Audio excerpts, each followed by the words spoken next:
Carol Waine here with Dr. Stephen Hobbs. Hey, Steve. Hey, how are you doing, Carol? Good, thanks. So what is the connection between organization climate and organization culture? Yes. This is one of those questions that gets people confused all the time, this climate culture piece. If I was to use an organizational chart, the climate follows the lines and the boxes on the organization chart. Okay. Culture is in the white space that makes up the area between the lines and the boxes. All right. So let me unpack that just a little bit for you. So from a climate point of view, we think of employee surveys, and they're asked a series of questions about what's serious, what's important, what's urgent, what leads to growth. It's a series of questions. And depending on how they are put together, it can actually lead along a bias of the person's responses. Okay. That's still good because survey data is still great to have, but there is a bit of a bias that's associated with it. Because what it's doing is it's going after the foreground conversations that people are having with one another. It's really about what it is that they're having a quick conversation about, and it has relevancy and recency.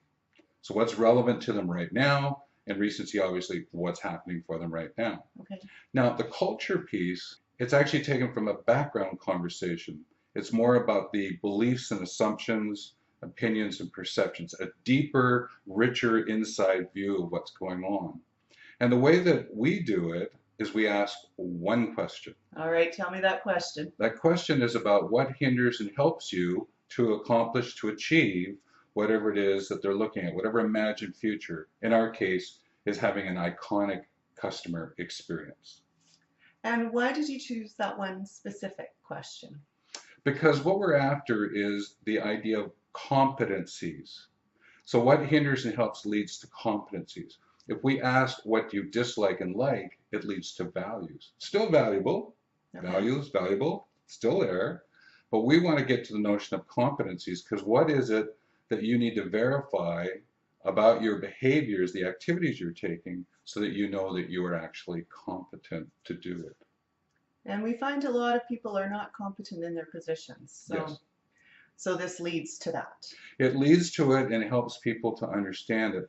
But I think the other really important part about the way we go about doing what we do is that we're collecting it in the people's own words. And what we do is we ask the question, you individually respond, but then we aggregate the responses together.